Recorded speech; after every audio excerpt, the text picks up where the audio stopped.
नमस्कार. श्री स्वामी समर्थ सर्वांना. तुमच्या सर्वांचं पुन्हा एकदा आपल्या ह्या यूट्यूब चॅनेलवर खूप खूप हार्दिक स्वागत आहे. बघा, उद्या शनिवारी जया एकादशी आली आहे. या एकादशीला माघ एकादशी असं देखील म्हणतात. इतर एकादशीप्रमाणेच जया एकादशीला देखील अत्यंत महत्त्व आहे.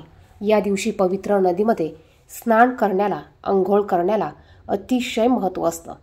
असं म्हणतात, एकादशीला जर का आपण पवित्र नदीमध्ये स्नान केले तर आपले सर्व पाप हे धुतल्या जातात आणि आपल्याला मोक्षाची प्राप्ती होते. परंतु प्रत्येकाला पवित्र नदीमध्ये स्नान करणं शक्य नसतं. मग अशा वेळी आपण घरी देखील याच पद्धतीने अंघोळ करू शकतो. उद्या जया एकादशीच्या दिवशी आपल्याला अंघोळीच्या पाण्यात ही एक वस्तू टाकायची आहे. यामुळे तुम्हाला कितीही शनिदोष असेल, वास्तुदोष असेल, शत्रुपीडा असेल, ह्या सर्व बाधा तुमच्या निघून जातील. शत्रू तुमच्यासमोर गुडघे टेकवीन. तुमच्या कठीणातील कठीण इच्छा देखील पूर्ण होतील.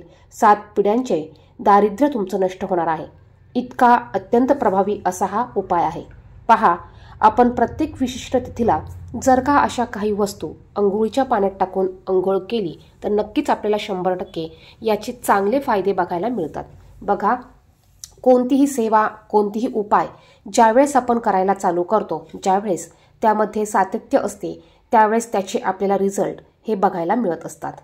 पूर्ण 100% जरी आपल्याला रिझल्ट बघायला भेटला नाही तरी त्याच्यातील काही टक्के आपल्याला त्याचा उपयोग, त्याचा फायदा हा नक्कीच होत असतो. तुम्हाला जर का शत्रुबाधा असेल, शत्रुपीडा असेल, शनिपीडा असेल, वास्तुदोष असेल, पितृदोष असेल तर आपण आवर्जून जया एकादशीला या वस्तू अंघोळीच्या पाण्यात टाकायच्या आहे.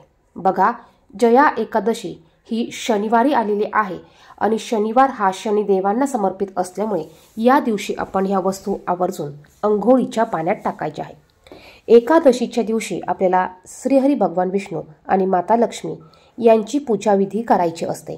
एकादशी तिथी भगवान श्रीहरी विष्णू यांना समर्पित आहे. आणि बघा, भगवान श्रीहरी विष्णू यांची देखील आपल्याला उद्या अंघोळ झाल्यानंतर छान पंचोपचारे पूजा करायची आहे. त्यांना पिवळ्या कलरच्या वस्तू, पिवळ्या कलरची फुलं, पिवळ्या कलरचा नैवेद्य तुम्हाला अर्पण करायचा आहे. तर पहा, सकाळी आपल्याला या दिवशी लवकर उठायचं आहे आणि ह्या वस्तू आपण घरातील सर्व व्यक्तींच्या अंघोळीच्या पाण्यात टाकू शकतो. असं काही नाही की लहान मुलं आहे, मोठे आहेत, आजोबा आजी आहेत, म्हातारे आहेत, असं काही नाही. तुम्ही सर्वांच्या अंघोळीच्या पाण्यात या वस्तू तुम्ही टाकू शकतात. तर बघा, अंघोळीचं पाणी काढल्यानंतर तुम्हाला यामध्ये थोडंसं गंगाजल टाकायचं आहे.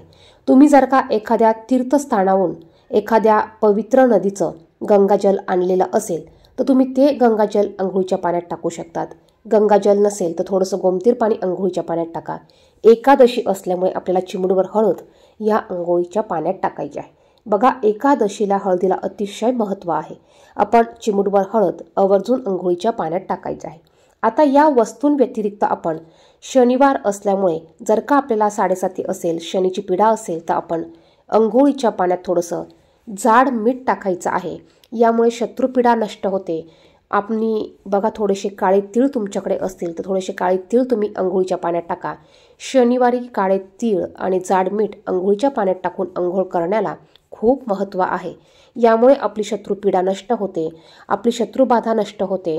आपल्याला शनीची पीडा असेल, आपल्याला पितृदोष असतील तर ह्या गोष्टी ह्यामुळे नष्ट होत असतात. म्हणून तुम्ही अंघोळीच्या पाण्यात थोडंसं गंगाजल किंवा गोमतीर पाणी किंवा दोन्ही वस्तू टाकू शकतात. चिमूटभर हळद, थोडंसं जाड मीठ आणि काळे तीळ तुम्हाला अंघोळीच्या पाण्यात टाकायचे आहे.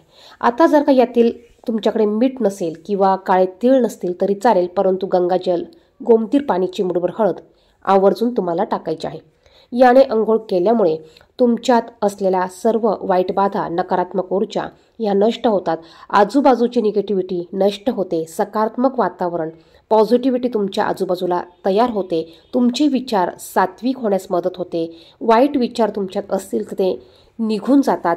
आणि तुम्ही जर का या पद्धतीने अंघोळ करून काही उपाय केल्या, सेवा केला, पूजापाठ केली तर त्याचं नक्कीच तुम्हाला 101% फळ हे मिळत असतं. अंघोळ करताना तुम्ही ओम नमो भगवते वासुदेवाय या मंत्राचा सतत जप करायचा आहे.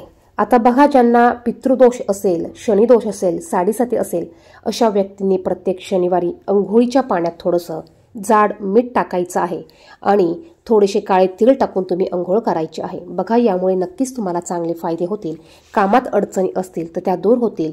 एखाद्या कामात तुम्हाला यश मिळत नसेल किंवा कोणतंही काम तुम्ही जेव्हा हातात घेतात ते काम तुमचं पूर्ण होत नसेल, पूर्णत्वास येत नसेल, तर तुम्ही हा उपाय प्रत्येक शनिवारी करू शकतात.